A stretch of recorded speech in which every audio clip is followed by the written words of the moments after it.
The last step that I just did, I made my composition and I have exactly 9 small squares at 1 inch each that equal a 3 by 3 inch square. What we're going to do is we're going to do a grid enlargement. So to help us learn this, we have these black squares inside your art supplies. What we need to look at and understand is that this is a 9-inch square, and I want to make it have the same number of blocks as the last one. So if we look at our ruler, a couple of things that we need to pay attention to. All rulers are different. Get in the habit of always checking the edge of your ruler and seeing if the edge of your ruler is the same as 0. For my blue ruler, the edge is 0.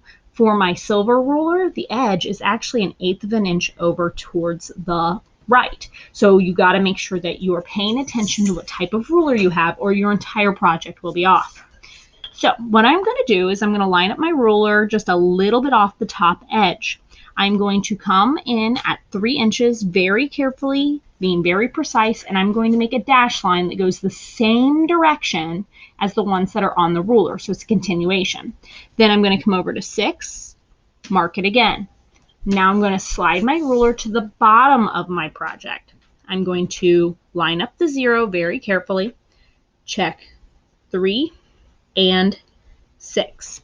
I do not rotate my paper, because if I rotate my paper, if this was, say, 1/8 of an inch off or a 1/16 of an inch, you want to make sure it's on the same side, not because otherwise your lines will end up diagonal on you. So now what I'm going to do is I'm going to take my ruler, going to line up those 2 little dots that are little dashes that I made, and I'm going to hold my hand at 2 separate points on the ruler. If I just hold it up here, the ruler might slide while I am tracing. So I'm going to line it up very carefully, hold the ruler at 2 different points, and lightly draw in this line. And you can see it just a little bit. Then I'm going to come over and I'm going to do this again on the other side. Now I'm going to repeat the process. I'll just rotate this one turn, and now I'm going to do the exact same thing at the top and the bottom.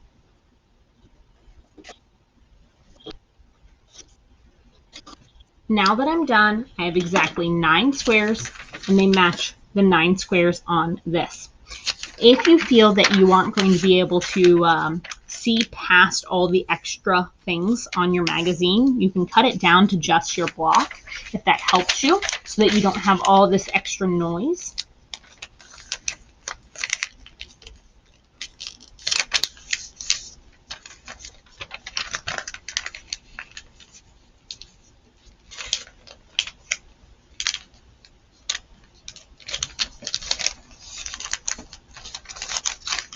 Or your other option is just to put this guy right back on top of it so you can see that box without having all the other things in your way. Now what I'm going to do is try to transfer the information from here to here. I'm basically making a color map, almost like a paint by numbers. So what I'm going to do, I'll make this a little flatter so it's easier for you to see. I'm going to focus on one box at a time. So if I look at this box, I'm going to focus on how this green line right here goes. If I'm looking at it, that green line almost perfectly starts at halfway across the box. So I am going to come up here to the same box. I'm going to start it halfway. I'm going to go straight down, and then I'm just going to start curving out a little bit. Like this. It's a little bit hard to see. I'll make my pencil line a little bit darker for you.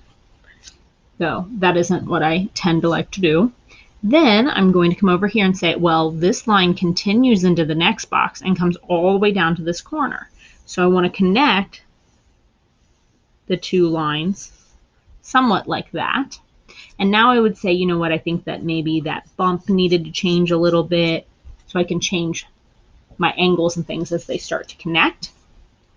And then I'm going to continue that line down.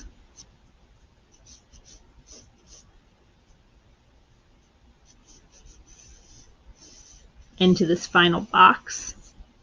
And I'm going to check it. I feel like this got bumpier, and maybe this feels a little bit wider here, and this feels too wide there. So I'm going to go back and make some changes before I move on. That's the whole point of the grid method. It's to help you play relationship games.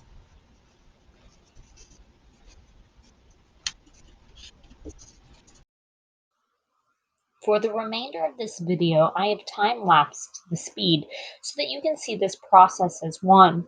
I'm going box by box, looking at the details and making sure the objects connect. I'm playing games in my head like this is slightly angled towards the middle, or this hits about 1/3 of the line. This connects to the corner. This almost touches this. That allows me to play relationships on how the objects relate to one another. I'm also mapping in big color blocking placements so I don't have to do it later. This will end up saving me a lot of time in the end when I try to go in to do my next step.